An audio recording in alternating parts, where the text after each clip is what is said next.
जिसको गाली दी जाए वो खुश हो जाए, ऐसा कोई आदमी नहीं होगा। और किसी का सम्मान किया जाए, पूजा की जाए, सत्कार किया जाए तो खुश होता है ना।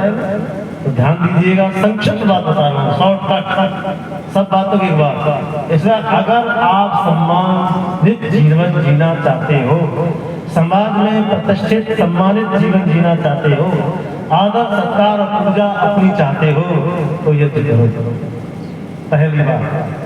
दूसरा, कोई भी दुनिया का व्यक्ति अपनी संतानों को असंगठित नहीं देखना चाहता, बिखरा हुआ देखना नहीं चाहता, अलग अलग विखंडित देखना नहीं चाहता।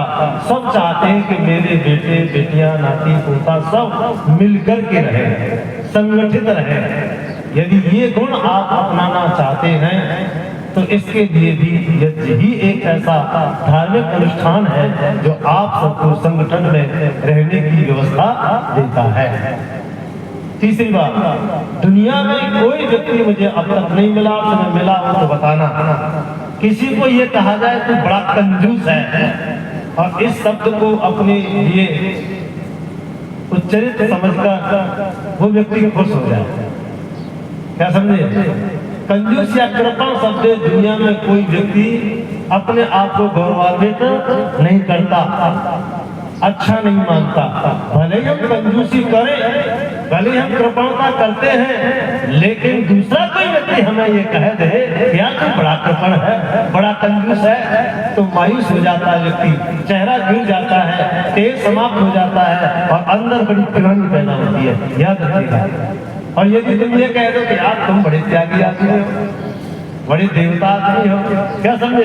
देवता कह दो, त्यागी कह दो, दानवी कह दो, चाहे भले अठन्नी ना है, चाहे एक चवन्नी भी दान बना दे, किसी गुरुकुल के कार्यक्रम में कभी ना आए, लेकिन उसे आप देवता कह दीजिएगा, त्यागी जी कह दो, खुश हो जाता।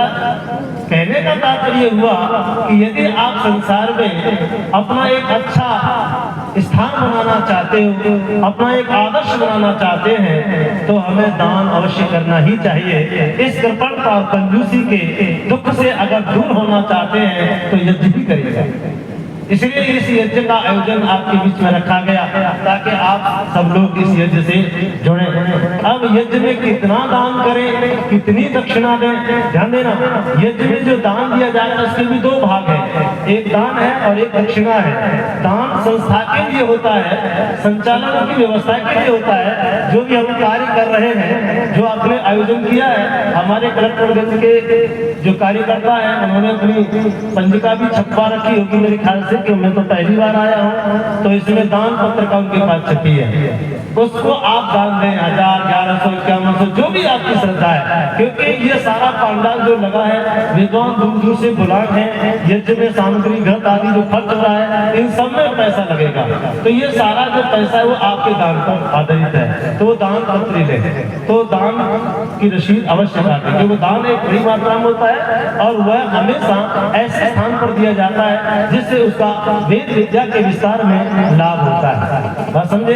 ये पैसा आपको जितना ज्यादा अधिक हो जाएगा, खर्च से बच भी जाएगा, तो अगले सत्र में आपकी इसी कार्य को करने में फिर काम आएगा। हमारे ये यजमान या हमारी जो कार्यवाहक लोग हैं, ये कमेटी के जो लोग हैं, वो उस दान बची हुई राशि को सेपरेट रखेंगे, सुरक्षित रखेंगे, गुरुकुल के अपने मतलब हर समाज के खाते में रखेंगे, फिर से ये काम कराया जा सकता है। तो इस तरह से ये दान की व्यवस्था है। दक्षिणा का मतलब है जो यज्ञ कराने हमारा विद्वान आपके बीच में उपस्थित है, आप जिसके लिए आपने उसका वर्णन किया है, यज्ञ करने के लिए जो विद्वान बुलाए, उन विद्वानों की जो यज्ञ करता है, विशेषकर उन यज्ञ कर्ताओं की दक्षिणा क्या है? उनकी दक्षता पर आधारित है। याद रखिएगा, यहाँ पर भी ये देख लेना है कि हमारा जो विद्वान है वो कितना दक्ष है। अच्छा, एक प्रोफेसर होता है डिग्री कॉलेज का और एक मास्टर होता है प्राइमरी का। अच्छा, दोनों अपने अपने विषय के दक्ष होते हैं कि नहीं? लेकिन क्या दोनों की तनख्वाह भारत सरकार एक ही देती है? विचार कीजिएगा, दोनों की दक्षिणा एक नहीं होती। जूनियर वाले का स्तर अलग होता है, इंटर कॉलेज का अलग होता है, डिग्री कॉलेज का, जबकि सभी लोग अपने अपने विषय के माहिर होते हैं, अपने विषय में दक्ष होते हैं। उस दक्षता के आधार पर दक्षिणा का विधान है। अध्ययन में एक बहुत सुंदर चिंतन है। एक बार एक भिखारी जो है एक राजा के दरबार में पहुंचा और उसने वहां राजा से कहा, महाराज कुछ दे दीजिए। राजा ने कहा, मांग लीजिए। जब राजा ने कहा मांग लीजिए तो भिखारी बोला, महाराज आप ही दे दीजिए। राजा बोला, यार जो तुमको इच्छा है मांग लो। भिखारी बोला, महाराज जो तुमको इच्छा है, जो तुम देना चाहे सो दे दो। तो राजा से कहा, महाराज जो तुम देना चाहे सो दे दो। तो राजा बोला, यार जो तू लेना चाहे सो ले ले, मांग ले जो चाहे सो। अब भिखारी ने कहा, महाराज क्या ये बात सही होगी? वो ये कहना चाहता था राजा से। राजा से कहा भिखारी ने कि महाराज जो आपने कहा कि जो चाहो सो मांग लो, तो क्या ये बात सही होगी? मेरे से कोई कह दे कि अच्छा जी दक्षिणा जो चाहो सो मांग ले, तो फिर मैं ज्यादा क्या बनाऊंगा और कई 50-50 बनवाऊंगा। फिर तो एक किसी ने कह दूंगा कि भैया ये गुरुकुल की बाउंड्री बना दे, ये छात्रावास बना दे, ये सब बना दे, क्यों जी? और इतना पैसा गुरुकुल के खाते फिर जमा कर दे, जिससे बच्चों का भरण पोषण चलता रहे। जब राजा ने ये कह दिया कि जो तू चाहे सो मांग ले, तब फिर तो बढ़िया तुम मांगना चाहिए ना, फिर तो उसको प्राधान्य है। लेकिन वो व्यक्ति कह रहा है कि शक है उसे, तो पता नहीं राजा देगा या नहीं देगा। उसने कहा, महाराज यदि आपकी ऐसी इच्छा है तो मुझे बताओ, क्या आपका कहा हुआ कथन सत्य होगा? यानी जो मैं मांगूंगा वही आप दोगे? अब राजा ने अपना सीना उठाया और भिखारी को ऊपर से नीचे और नीचे से ऊपर तक देखा। ध्यान देना इस बात को। महर्षि दयानंद महाराज सत्यार प्रकाश के चौथे संप्रदाय में ये व्यवस्था देते हैं, प्रत्येक गृहस्थी को दान देने से पहले, दक्षिणा देने से पहले अपने याचिक को यज्ञ करने वाला, कराने वाला जो अपना ऋत्विज है, जो अपना विद्वान है, उसको पूरी तरह से देख लेना चाहिए, उसका परीक्षण कर लेना चाहिए। तो जब राजा ने देख लिया तो कहा, हाँ मांगिए। क्या समझे? देखने से पता लग जाता है। लोग कहते हैं देखने से क्या होता है, देखने से बहुत कुछ होता है। अरे मांगो। अब वो हाथ जोड़ के कहने लगा, महाराज जब ऐसी बात है मुझे मथुरा का राज्य दे दो। मथुरा का राज्य दे दो, एक बार काम खत्म, राजा बन जाएंगे, फिर आवश्यकता होगी, सब कुछ लाने मिलेगी, न भीख मांगने की जरूरत, न अन्य किसी की जरूरत। राजा खड़ा होना कहाँ कोई मथुरा का बना दो। जैसे कोई मोदी के पास जाके कह दे कि महाराज, तो मोदी का मांग है मुझे हम उत्तर प्रदेश का मुख्यमंत्री बना दे, तो भाई उसके पास जिसका बनाना चाहे बना सकता है ना, पावर के उसके पास। लेकिन वो पावर नहीं है, वो जनता के पास पावर है, वो चाहता हुआ भी नहीं बना सकता। क्या समझे? तो याद रखिए, ये जब व्यवस्था हुई तो राजा नीचे से उतर के आया, कहां से? सिंहासन से, और भिखारी के बगल में खड़ा हुआ और कहने लगा, श्रीमान क्या आप पहले कभी किसी देश के राजा थे? ध्यान देना, राजा ने प्रश्न किया। क्यों? क्योंकि कई बार राजा और राजा, दो राजा आपस में लड़ते हैं, और जब जान की नौबत आती है तो एक राजा मैदान छोड़ के भाग जाता है, और जो भाग जाता है वो वेश बदल करके अपनी जीवन यात्रा करता है, वो सामने नहीं पड़ता। तो राजा ने सोचा, हो सके पहले कभी राजा रहा हो और फिर किसी कारण वो भिखारी बन गया हो। तो सवाल कर दिया, श्रीमान क्या आप पहले कभी राजा थे? तो भिखारी हाथ जोड़ बोला, नहीं महाराज, मैं पहले किसी देश का राजा नहीं था। फिर राजा ने दूसरा प्रश्न किया, क्या आप पहले किसी देश से राजा के उच्च वरिष्ठ अधिकारियों में से कोई अधिकारी, मंत्री वगैरह थे?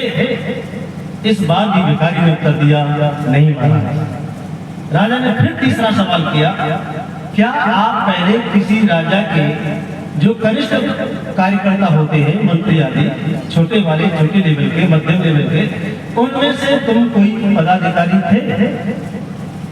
सोच रहा राजा, खास अगर इधर में इतना भी होगा तो भी देश की सत्ता चलाने का इसको हुनर होगा। उसने कहा, नहीं महाराज। चौथा सवाल, अच्छा ये बताओ, आप राजा के अंतःपुर में रहने वाले जो कार्यकर्ता हैं, चतुर्थ श्रेणी के जो कर्मचारी हैं, उनमें से तू कोई कर्मचारी था? आज की भाषा में नौकर था, सेवक था?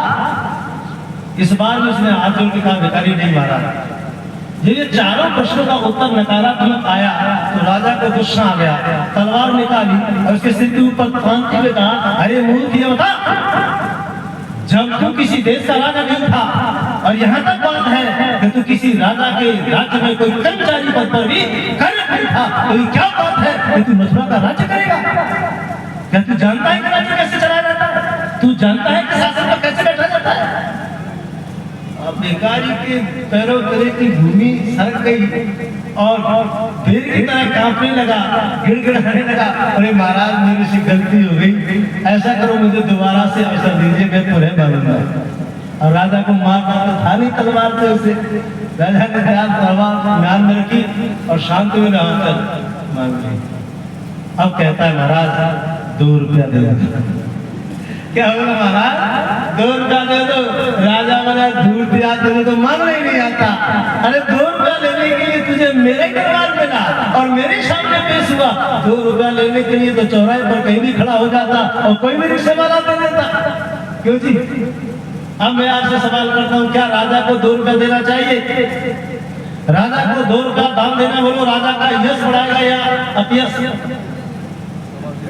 ध्यान देना, स्वाभाविक बात है कि राजा अगर 2 रुपया दाम देता है तो उसका यश नहीं होगा बल्कि अपयश होता है, याद रखना। इसलिए महर्षि स्वामी दयानंद महाराज बहुत बढ़िया नियम बनाते हैं। कहते हैं प्रत्येक आयु सभासद को आयु विद्या के विस्तार के लिए, गुरुकुल शिक्षा प्रणाली के लिए और वैदिक धर्म के प्रचार प्रसार के लिए अपनी आय का न्यूनतम 0.5 भाग अवश्य दान करना ही चाहिए। क्या समझे? ये 2-2 रुपया, 10-10 रुपया, 5-5 रुपये दक्षिणा नहीं होती, इससे कोई काम नहीं चला करता। इसलिए अपनी औकात के अनुसार, अपनी हैसियत के अनुसार ही दान देना शोभा देता है। उसी से हमें यश और कीर्ति मिला करती है। ये भिखारियों की सेवा नहीं है। आर्य समाजों के उत्सवों में देखता हूँ, जाता था, लोगों को आकर डालिए जैसे भिखारी, ये ऐसे बजाने वाले भी 10-10 रुपये से कम तो वही ना ले रहे यार। तुम एक बड़े बुला कर हवन बचा करके तो उसमें अपनी इतनी बड़ी औकात से देखना चाहते हो? हमने जरा से नहीं है 1000 रुपये में क्या मतलब? 25 कुंडियों पर हवन हुआ और 50,000 रुपये इकट्ठे भी ना हो और इस समाज के लिए इतना काम ना हो, तब तक किया गया होना और क्या प्रतिष्ठा मिल रही है? विचार करने की आवश्यकता है। इसलिए याद रखिएगा, इस यज्ञ से बहुत बड़ी प्रतिष्ठा आपको मिलनी है और प्रतिष्ठा हमेशा मिलती तब है जब कोई व्यक्ति दान देता है। और दान देने वाला व्यक्ति आज तक पूरी दुनिया की जांच में गरीब नहीं हुआ, कंगाल नहीं हुआ, घाटा नहीं हुआ, उसे कभी नहीं। ये निश्चित बात है, क्योंकि दान देना बीज बोने के सदृश होता है। एक बीज बोया जाता है, हजारों दाने पैदा होते हैं। इस तरह से हम यज्ञ की महिमा को और दान आदि की महिमा को जाने, अपने जीवन में उतारे तो हमारा ये जीवन अच्छा बनेगा। ये यज्ञ के जो 3 शब्दों से संबंधित थोड़ी सी संक्षिप्त चर्चा मैंने आपके सामने रखी। निर्धारित समय में आप सबके लिए बहुत बहुत आशीर्वाद, बहुत शुभकामनाओं के साथ आप सीधे बैठेंगे, हाथ जोड़ के बैठेंगे, आशीर्वाद। यहाँ से हम लोग वाचन करेंगे।